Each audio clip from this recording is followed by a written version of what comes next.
E a TV Guará dá início agora a uma série de entrevistas com candidatos ao governo do Maranhão. Mais uma vez, em respeito ao cidadão eleitor e que deseja um estado com prosperidade, gerando riquezas e acrescentando valores, vamos dialogar com os nomes públicos que vão disputar o comando do Maranhão.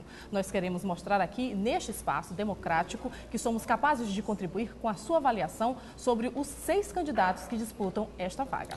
Nesta corrida eleitoral, a TV Guará esteve reunida com os representantes de partidos, coligações e candidatos, onde todos concordaram e também contribuíram para a elaboração de regras de entrevistas, sabatinas e debates que vão acontecer em vários programas da TV. Partiremos agora para uma entrevista onde vamos ressaltar as propostas de governo no intuito de colocar aos olhos do povo maranhense qual é o objetivo do candidato. Hoje o Maranhão Acontece inicia a série com o candidato Saulo Arcângelo, que disputa a vaga pelo Partido Socialista dos Trabalhadores Unificado. Boa noite, candidato. Seja bem-vindo ao Maranhão Acontece.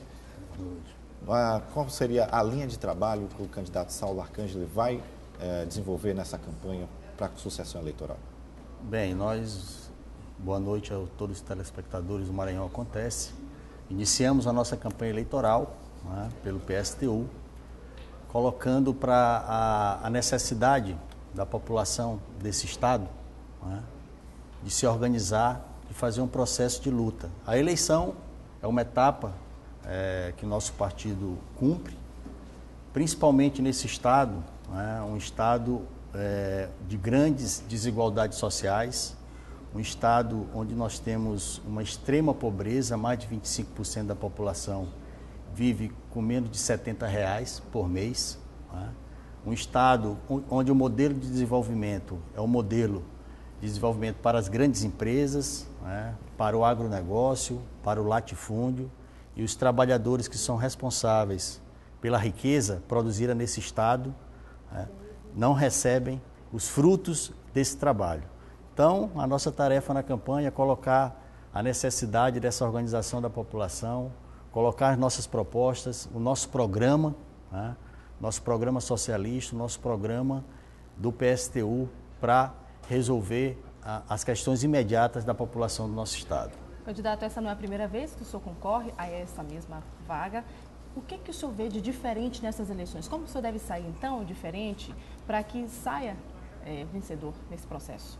Bem, depois de 4 anos, o estado permanece numa situação muito difícil, né? Apesar de o estado, seu PIB, crescer nesse último período, né, quase triplicou nesses últimos 10 anos, né, o PIB per capita da população do Maranhão, né, permanece um dos menores do país, né?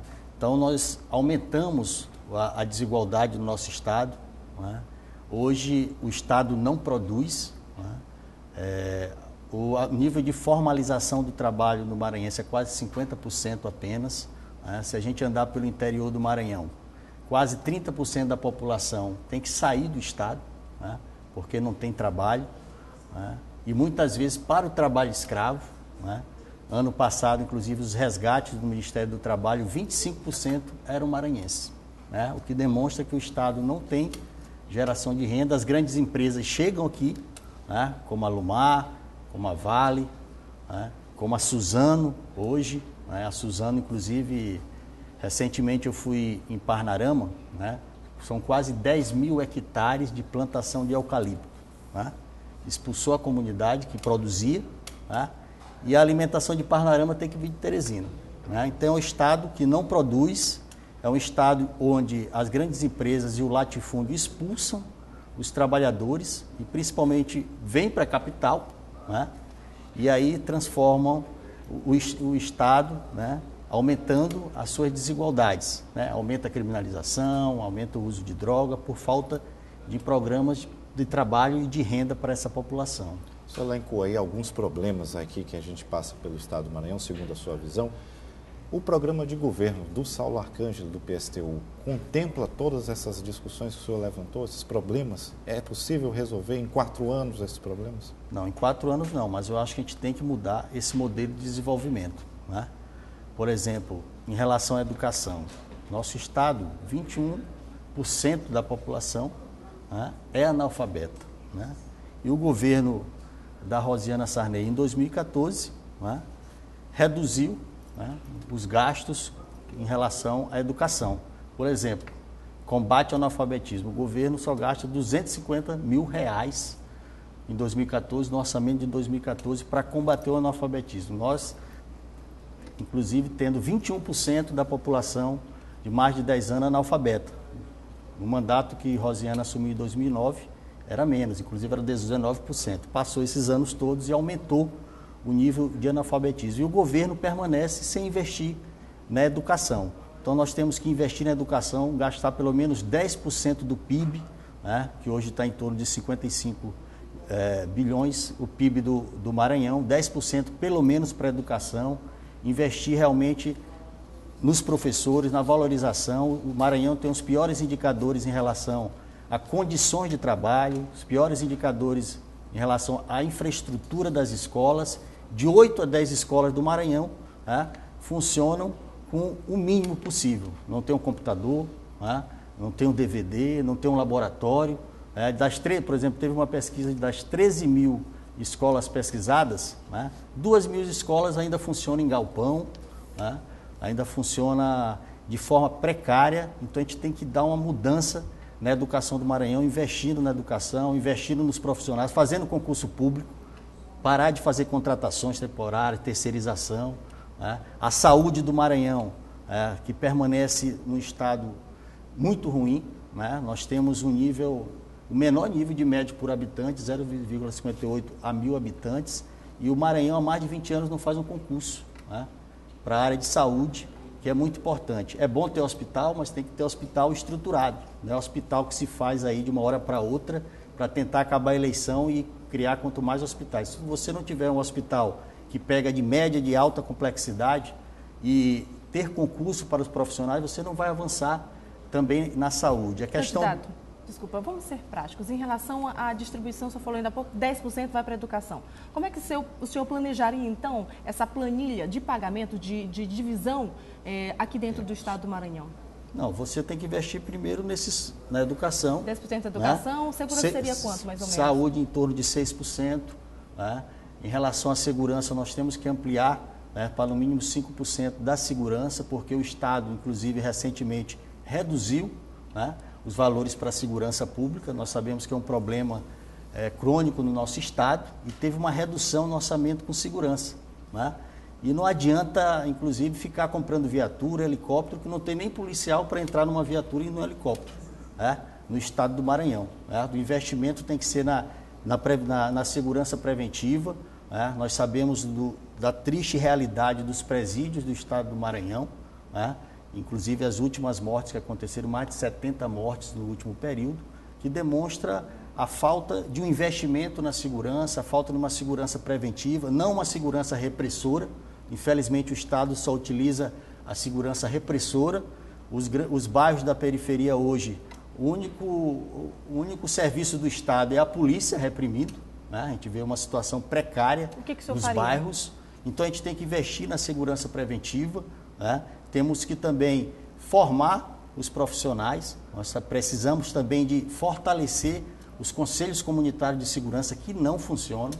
Né? Que era inclusive, para avançar no processo de segurança. Né? Então, a gente tem que mudar todo o modelo de segurança para não ser o modelo de um governo. Tem que ser o modelo de segurança de um Estado que a gente consiga atacar, né, os vários problemas da segurança pública do Estado, que é muito complexo, porque envolve a questão do trabalho, né?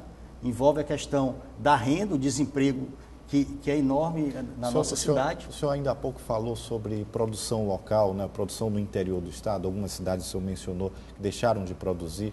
O senhor acredita que esse é um problema do Estado ou um problema cultural do cidadão maranhense? Ele deixa de produzir porque as verbas sociais que vêm de governo federal, isso contribui? Qual é a visão do candidato em relação a isso? A gente tem a visão que falta investimento do Estado. Né? Os últimos governos que passaram, né, não investiram na questão técnica, né, na assessoria técnica da produção, inclusive se extinguiu, né, vários EMATER e vários órgãos que davam auxílio à produção. Nós sabemos que o Estado, em algumas áreas, tem uma terra fértil, mas em outras áreas do Maranhão, a terra não é fértil, precisa ser trabalhada. Então, faltou investimento. Né? O investimento do Estado é no agronegócio. Ou seja, se nós verificarmos o orçamento do estado do Maranhão, 7 vezes mais o investimento no agronegócio do que na agricultura familiar. Nós sabemos que a agricultura familiar produz 70% da nossa alimentação. Por isso que o estado do Maranhão, a produção, todos os alimentos estão vindo do Piauí e de outros estados da federação. Candidato, o senhor tem 1 minuto e meio agora para falar suas considerações finais. Bem, iniciamos essa série de debates, esperamos durante esse próximo período realizar debates, realizar entrevistas, que eu acho que é importante, né? E nossa candidatura tem a tarefa de colocar um programa a serviço dos trabalhadores, a serviço da juventude. Hoje nós temos na nossa capital uma greve de professores municipais, né? Um desrespeito da prefeitura, né? Uma greve também imperatriz, e são 2 aliados de um projeto que se diz de mudança. Então é importante também que se coloque todo esse processo que da oligarquia Sarney, nesses 50 anos, fizeram para o nosso Estado, levaram os nossos piores indicadores sociais, mas também nós precisamos de uma resposta do candidato que se diz da mudança, como é que vai tratar os trabalhadores, porque as administrações que são aliadas a ele, como São Luís e Imperatriz, tem uma greve de professores, eles estão desrespeitando, inclusive, uma lei do piso nacional, e os professores estão aí na luta e reivindicando melhores condições de trabalho, melhores condições financeiras. Candidato nosso, muito obrigado pela sua participação, iniciando essa série de entrevistas aqui no Maranhão Acontece. Sucesso. Eu que agradeço.